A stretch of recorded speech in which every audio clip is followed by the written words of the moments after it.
Bonjour tout le monde, aujourd'hui je vous retrouve pour la troisième vidéo sur la prépa. Dans cette vidéo je vais vous parler de la deuxième année. J'ai fait MP, donc évidemment je vais parler de l'AMP. Donc pour ceux qui n'ont pas vu les vidéos précédentes, je vous les mets en barre d'infos. J'ai d'abord parlé de la MPSI dans la vidéo précédente. Et là donc je vous parle de l'AMP. Je vais vous parler pas d'école étant donné que j'ai déjà fait dans l'autre vidéo et que c'est le même principe. Ensuite les DS, c'est vrai que j'en ai pas vraiment parlé dans l'autre vidéo, j'ai oublié. Donc là je vous en parle rapidement. C'était le même principe qu'en première année. Personnellement pour nous, les DS c'était le samedi matin, donc c'était 3h30 de DS. Toutes les semaines on échangeait de matière, donc un samedi on allait avoir DS de maths, l'autre samedi un DS de physique, etc. etc. Il n'y a pas un code qui vous dit vous aurez autant d'interros en maths, non, en fait c'est le prof qui choisit. Par contre les DS, logiquement, nous en tout cas c'était samedi matin, vous ce sera peut-être le vendredi après-midi, mais voilà. Ensuite, donc là dans ces vidéos je vais parler du programme qu'on a eu cette année en MP. Du coup du déroulé des inscriptions au concours et même du coup de l'année en général qui évolue avec donc justement l'inscription, puis on dépose des pièces justificatives, etc. Je vais vraiment vous expliquer. Donc ça sera sur le site SCEI que tout se passe. Et je tiens à préciser que je vais également parler du coup de CCINP, puisque il y a le site CCINP où là vous voyez, où je vais vraiment vous expliquer là, les étapes. Et quand vous allez avoir vos résultats, etc., ce sera là-dessus. Si vous passez CCINP, puisque justement, moi je n'ai pas passé les mines, je n'ai pas passé ENS, je n'ai pas passé Centrale, j'ai passé CCINP et E3A. Donc justement, je me dis que en soi, bon, pour ceux qui veulent passer les mines, je pourrais pas vraiment vous aider. Par contre, les trois quarts des personnes en prépa, même plus je pense, passent au moins CCP, E3A, E3A moins, mais au moins CCP. Et je me dis que du coup, parler de ça, finalement, c'est mieux. Avant de vous parler vraiment du déroulé de l'année, niveau inscription, etc. des concours, je voulais vous parler du fait qu'il y a une énorme différence entre la première et la deuxième année. Ça paraît logique, mais en fait, la deuxième année, ça va être beaucoup plus intense, étant donné que nous, les cours, on les a arrêtés en fin mars, début avril, il me semble. Fallait avoir fini à ce moment-là, puisqu'après, on était en révision et les premiers concours tombaient fin avril, il me semble. Donc oui, l'année, ça n'a rien à voir. C'est beaucoup plus rapide et plus compliqué les cours. Ce que je vous conseille de faire, bien qu'on est déjà là le 19 août, c'est de bosser entre les deux étés. Enfin, entre les deux étés. Entre les deux années, donc l'été entre les deux années. J'espère que vous avez bossé, du coup.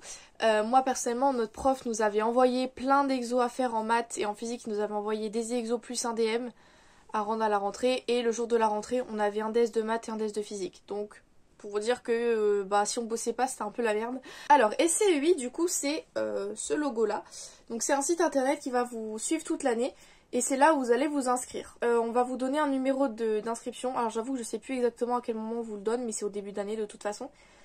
Donc voilà, vous avez votre numéro d'inscription qui va être en fait comme votre identifiant.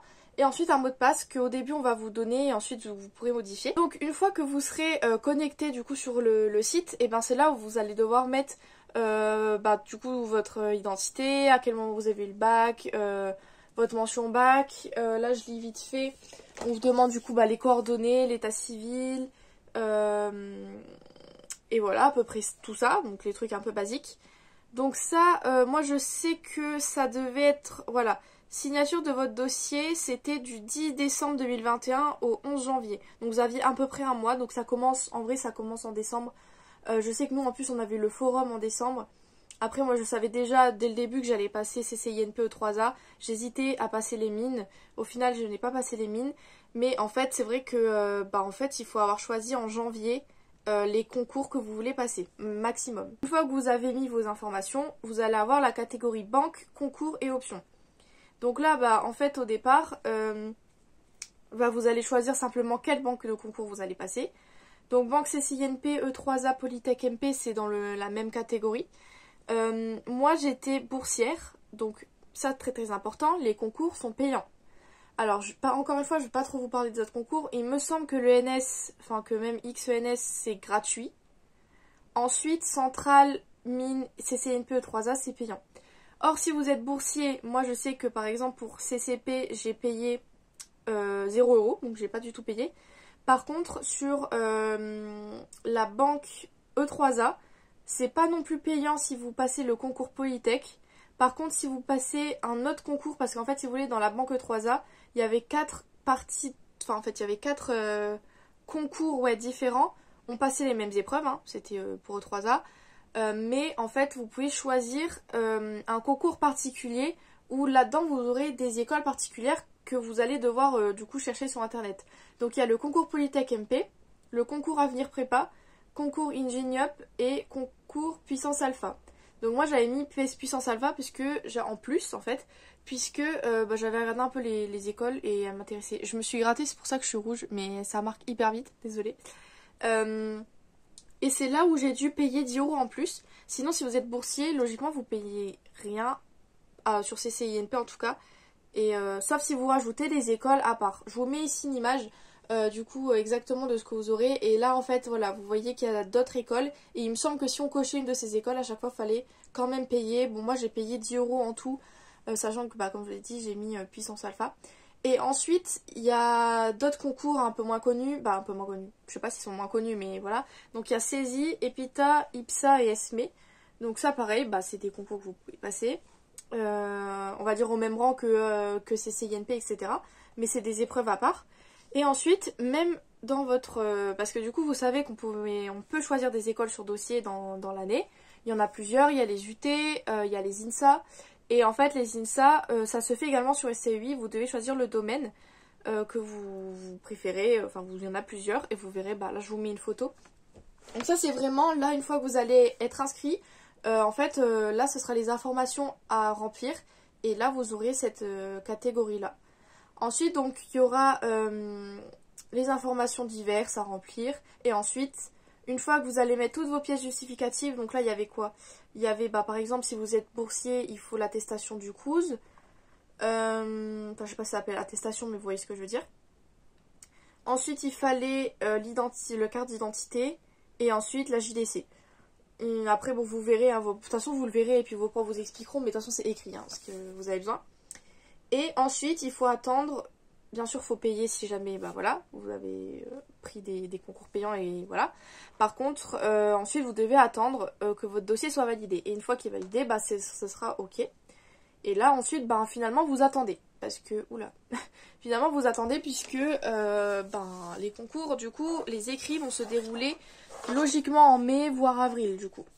Ça dépend des années aussi, hein, donc je peux pas trop vous le dire à l'avance. Donc voilà pour SCEI. En fait, pour l'instant, SCEI, vous allez ensuite attendre, puisque tout ce qui est vœux et intégration, ça arrivera après, forcément, c'est logique. Bien que vos vœux, vous pouvez directement commencer à les mettre, donc vos vœux d'école, c'est je crois en janvier ou décembre, mais voilà. Donc voilà, ensuite, il y a le TIPE, parce que le TIPE c'est aussi important, vu que dans l'année vous allez devoir déverser différentes choses sur le site. Puisque, en fait, je pense que c'est surtout une question d'organisation pour eux, c'est-à-dire qu'ils ne reçoivent pas tout à la fin, puisque pour le TIPE, je pense que vos profs l'ont peut-être déjà dit, il faut faire le MCOT, en MP en tout cas, le MCOT et le DOT et surtout, donc le MCOT c'est vraiment le sujet, les matières que vous avez utilisées dans votre TIPE, 5 mots anglais je crois qui peuvent résumer votre TIPE, et ensuite là-dedans il y a la bibliographie, donc vous mettez tous les sites que vous avez utilisés ou les documents que vous avez utilisés pour faire votre TIPE. Et ça va falloir du coup le faire du 19 janvier au 3 février. Donc en gros, ouais, ce sera sûrement à peu près à cette période-là. Donc en gros, titre et motivation de l'étude, comme je disais. Le MCOT, donc vous devez le mettre en ligne. Et voilà. Et ensuite, du 28 février au 8 juin, là vous allez pouvoir mettre le DOT, donc le DOT, vos profs vous expliqueront, mais c'est pas compliqué du tout. Votre diapo, forcément. Et ensuite, vous pouvez remodifier quelques petits trucs. Si jamais, donc votre sujet, je crois que vous pouvez le remodifier ou quelques trucs.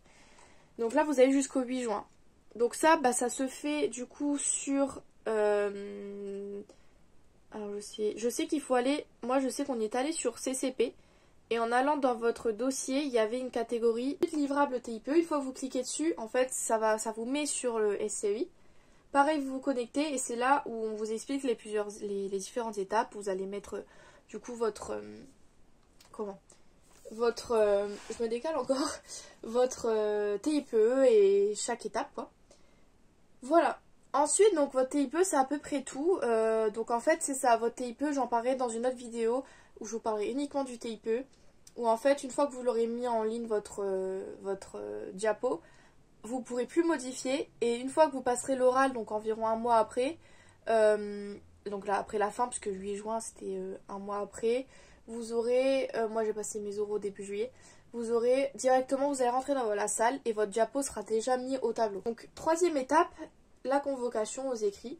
Donc en fait, une fois que vous allez aller dessus, vous pouvez vous inscrire et là, vous avez votre convocation tout simplement.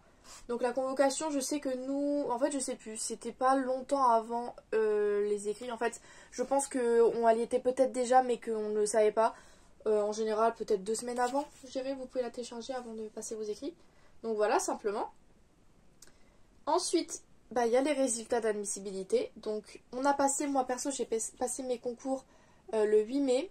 Et du coup, ça s'est fini, non, le 9 mai. Et bah, il y avait 5 jours de concours. Vendredi matin, c'était fini, il me semble. Et on a eu nos résultats le 8 juin. Donc pour CCINP E3A, c'était le 8 juin. E3A, on a tout eu en même temps le 8 juin. Bah simplement, hein, vous allez cliquer dessus et puis vous allez avoir vos résultats. Donc en fait, vous allez avoir... au début, ça peut être long. Je sais que nous, par exemple, on avait eu nos notes directes. On avait eu notre moyenne à l'écrit. Et si vous étiez admissible ou pas aux oraux. Donc on a fini nos écrits le vendredi, le lundi on était déjà retourné en cours. Et du coup pendant 3 semaines, bah du coup on a eu nos résultats le 8 juin. Ouais, dans presque un mois, on a eu cours normal sans savoir si on allait être admissible ou pas. Donc ça c'était très compliqué parce que moi dans ma tête CCP c'était pas la peine. Je pensais ne pas être admissible. Il faut surtout pas voir les choses comme ça puisque au final je l'ai été. Alors je dis pas que j'ai rien fait pendant les 3-4 semaines, mais j'aurais pu plus bosser et être moins à la bourre quand j'ai su que j'étais admissible du coup aux oraux, puisque au moment où j'ai été admissible, où j'ai su que j'étais admissible aux oraux, il me semble que j'ai eu ouais, j'ai eu 3 semaines pour bosser avant de passer mes oraux en fait. Ensuite donc vous allez avoir vos convocations et dates d'oraux. Je crois qu'on a eu le 20 juin nos dates de passage d'oraux, sachant qu'on a eu les résultats le 8 juin pour le fait qu'on était admissible aux oraux du coup. Donc ouais, 12 jours après on a su nos dates. Et je sais que genre 3 jours ou 3-4 jours après, et ben on pouvait déjà commencer à passer nos oraux à Paris. Donc c'est très court. Si jamais, en fait déjà c'est toujours à Paris les oraux, donc il faut vraiment, soit vous connaissez quelqu'un. Heureusement je connaissais quelqu'un qui connaissait quelqu'un sur Paris. D'ailleurs ça a été juste parfait parce que en fait cette personne m'a clairement prêté son appart pour la semaine où j'ai passé mes oraux. Elle m'a pas demandé de payer, donc ça c'était parfait puisque ça aurait été vraiment compliqué si je devais trouver un Airbnb ou même juste un hôtel, c'est hyper cher. Et quand vous n'avez pas les moyens, c'est vraiment, même quand on a les moyens ça fait chier, mais c'était vraiment chiant et en fait vous savez vraiment à la dernière minute. Donc si jamais vraiment vous pensez que ça allait être compliqué, essayez de trouver quelqu'un sur Paris qui pourra vous héberger parce que franchement, sinon c'est vraiment compliqué puisque c'est vraiment cher. Et ensuite, du coup, on a les résultats d'admission. Moi, c'était le 25 juillet. Donc ça devait être... moi, j'ai passé mes oraux, j'ai fini le 1er juillet. Donc... oula, j'ai eu peur, c'est ma guirlande qui est tombée. TIP, on l'a pu avoir 2 jours avant. J'ai su, du coup, avec ça, que j'étais classée. C'est-à-dire qu'après les oraux, on va dire virer d'autres personnes qui du coup ne vont pas être classées sur CCP. Moi j'ai été classée, mais j'ai pas tout de suite eu le rang. Et sur E3A pareil classée mais sans savoir le rang immédiatement. Et j'ai dû attendre 2 jours pour savoir mon rang. Alors le rang, vous devez vous demander mais pourquoi c'est aussi important. Le rang, je vais vous parler de moi, au moins ce sera plus parlant. Si vous voulez, moi j'étais 4070e sur 4400 à peu près sur CCP, au final, genre après écrit et oraux. Ce qui était pas terrible en soi, puisque bah je suis quand même plus dans les derniers que dans les premiers. Et en fait, pour savoir à peu près du coup si vous allez être admis dans certaines écoles sur CCP, en fait il faut regarder les statistiques des années précédentes. Puisqu'en général, il y a toujours à peu près le même nombre d'admissibles, etc. Enfin de classés. Et donc en fait, moi j'ai regardé en étant 4 millième sur 4400. Ouais, j'avais plus une chance d'avoir les deux pires écoles sur CCP, voire même peut-être rien, certainement, parce que j'ai pas eu un classement exceptionnel. Par contre, ensuite, sur E3A, c'était pareil, sauf que là, j'étais mieux classée. J'étais 1888 sur 6000. Et là, bon, moi, j'ai parlé un peu à mon prof, puisque sur E3A, il n'y a pas vraiment de statistiques sur Internet. Donc, je lui ai demandé, je fais, vous pensez que je suis bien classée, ça va, enfin... Et là, c'est là où il m'a dit, franchement, tu peux avoir pratiquement, je pense, toutes les polytechs que tu veux, voire même pratiquement les écoles sur E3A que tu voudras. Donc ça m'a vraiment rassurée. Et ensuite, grâce à ça, en fait, grâce aux statistiques, vous pouvez du coup un peu savoir en faisant votre liste de vœux, puisque ensuite vient la liste de vœux, qui se fait très rapidement du coup, puisque après, moi, la première admission, ça devait être... Je dis peut-être des bêtises dans les dates, mais franchement, ça devait être 3-4 jours après. Donc les vœux, il faut les faire rapidement, les finaliser rapidement, puisqu'après, vous pouvez plus les modifier. Donc ça, pareil, c'est l'étape que je vous mets là. Sur le site, vous voyez bien, hein, ça va, c'est pas trop compliqué. Quand vous comprenez, puisque là, du coup, avant, moi, j'étais paumée. Et du coup, vous pouvez ensuite faire vos vœux selon, du coup, les écoles. Donc ensuite, comme je vous ai dit, là, le rang, je vous ai dit à peu près savoir où je me situais par rapport aux autres. Par contre, si vous voulez savoir pour chaque école, je vous mets aussi en barre d'infos le lien donc des années précédentes pour savoir par exemple le dernier admissible, quel rang il avait. Vous voyez, souvent c'est le rang médian qu'il faut regarder. C'est vraiment le rang médian qui va vous donner un peu vraiment l'idée de si vous êtes bien ou pas. Et ensuite, la dernière étape, ça va être l'intégration. Donc vous allez devoir attendre. Il y a 4 phases d'intégration. Nous, on en avait une, je crois que c'était justement le 25 juillet. C'est là où je me suis trompée. Donc voilà, le 25 juillet. Ensuite, le vendredi juste après. Et ensuite, vous n'en avez plus pendant un mois. Donc vous devez attendre. Et c'est sur liste d'attente. Et vous voyez un peu comment les listes d'attente évoluent. Et il faut classer les vœux dans votre ordre de préférence. C'est-à-dire que si en premier... Par exemple, moi, j'avais mis INSA Rennes, INSA Lyon. J'avais mis Télécom Physique Strasbourg. Bon, je savais que j'allais pas être prise, du coup. Parce qu'avec CCP, mon classement, c'était pas terrible. Et quatrième, je sais plus ce que j'avais mis. Et en cinquième, c'est là où j'ai mis Polytech Lille, en matériaux. Et en fait... mes deux premiers vœux, donc les deux INSA, j'étais sur liste d'attente, donc 200e et 57e pour Rennes. Malheureusement, ils prennent 1 ou 2 places par année en MP dans la filière que je voulais.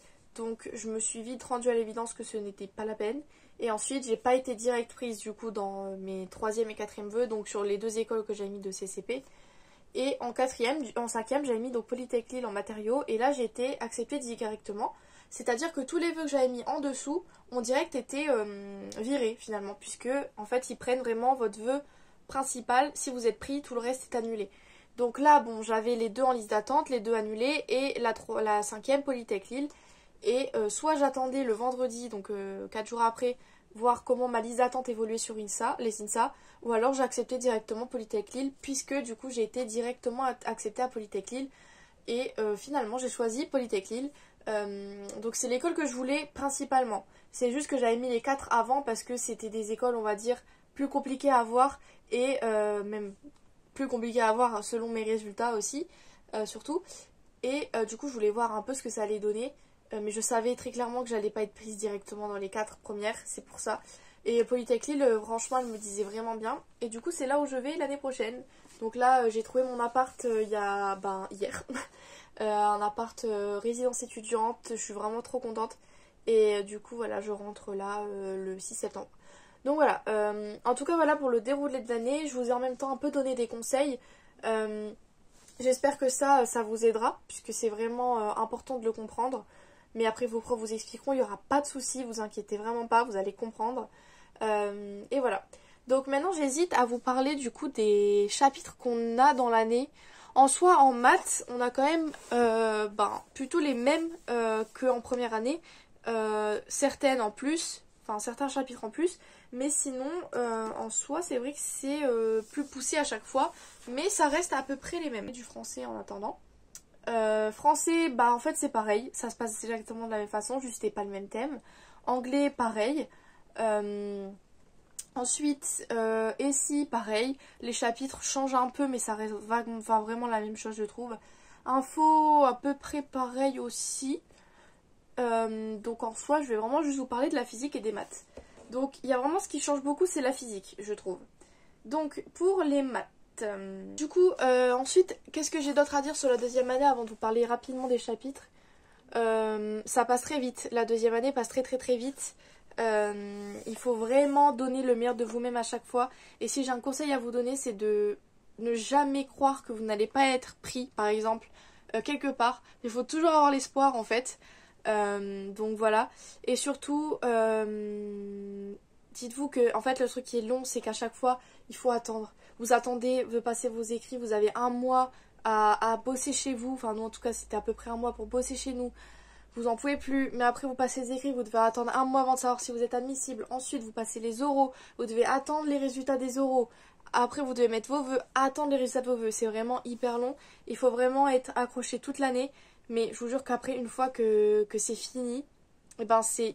Franchement, vous êtes tellement fiers de vous. Et il faut pas lâcher du tout. Donc en maths, je vais vous dire rapidement. On avait tout ce qui est encore espace vectoriel, application linéaire. C'est surtout que le prof a voulu faire un rappel là-dessus. Donc, rappel d'analyse, les séries, espace normé, suite et séries de fonctions, très important. On le voit vite fait en première année, il me semble. L'algèbre générale, c'est des rappels aussi.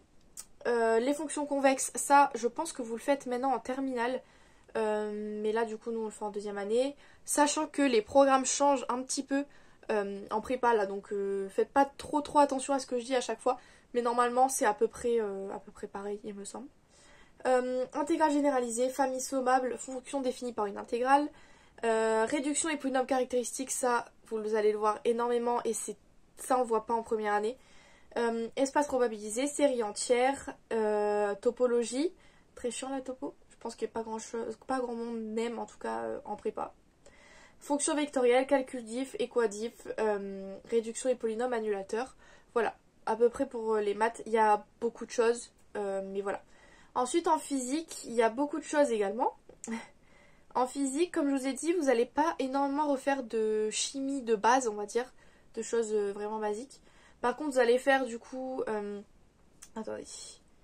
Donc, je vais d'abord vous parler de la thermo. Donc la thermo, vous allez voir les machines thermiques, les transferts thermiques, le facteur de Boltzmann, la capacité thermique des gaz et des solides. Ensuite, la quantique, vous allez en faire quand même plus qu'en première année. Hein. Donc vous allez voir l'équation de Schrödinger avec l'application à l'étude d'une particule libre et les états stationnaires d'une particule dans un potentiel constant par morceau. Ensuite, en électromag, vous allez voir énormément de choses. L'induction et conversion de puissance, magnétostatique, électrostatique, les dipôles électrostatiques et magnétostatiques, loi locale de l'électromagnétisme avec les lois de Maxwell, etc. Les ondes électromagnétiques dans le vide, les ondes électromagnétiques dans le plasma, les ondes électromagnétiques dans un milieu ohmique, et voilà. En optique, vous allez voir de l'optique ondulatoire, contrairement à la première année où vous allez voir de l'optique géométrique. Donc là, vous aurez les trous de Young, l'interféromètre de Michelson, les interférences à n ondes et le réseau. En méca, vous allez voir pas tant de choses de première année parce qu'on va les surtout voir en référentiel non galiléen et les lois du frottement solide. Et ensuite, je vous ai pas parlé de la chimie. En chimie, vous allez voir donc de la thermochimie. Donc ça, pareil, vous n'en aurez pas vu en première année. Vous allez voir du coup... attendez, je recherche. Je trouve plus. Ah oui, c'est là. Donc la chimie du premier principe, la chimie du second principe. Donc là, comme je vous disais, c'est la thermochimie. Ensuite, approche qualitative de la cinétique électrochimique. Et ensuite, les phénomènes de corrosion, les piles et l'électrolyse. Voilà. Donc voilà à peu près pour ça. Et ensuite, comme je vous ai dit... que ce soit, donc, en maths ça paraît logique vu qu'encore une fois c'est un peu dans la continuité de la première année, même beaucoup, et en physique où vous allez voir beaucoup de choses en deuxième année que vous ne reverrez pas en première année. C'est très important de savoir que au concours vous pouvez avoir un sujet totalement sur de la première année. Voilà. Donc voilà, je pense que j'ai à peu près tout dit pour la deuxième année.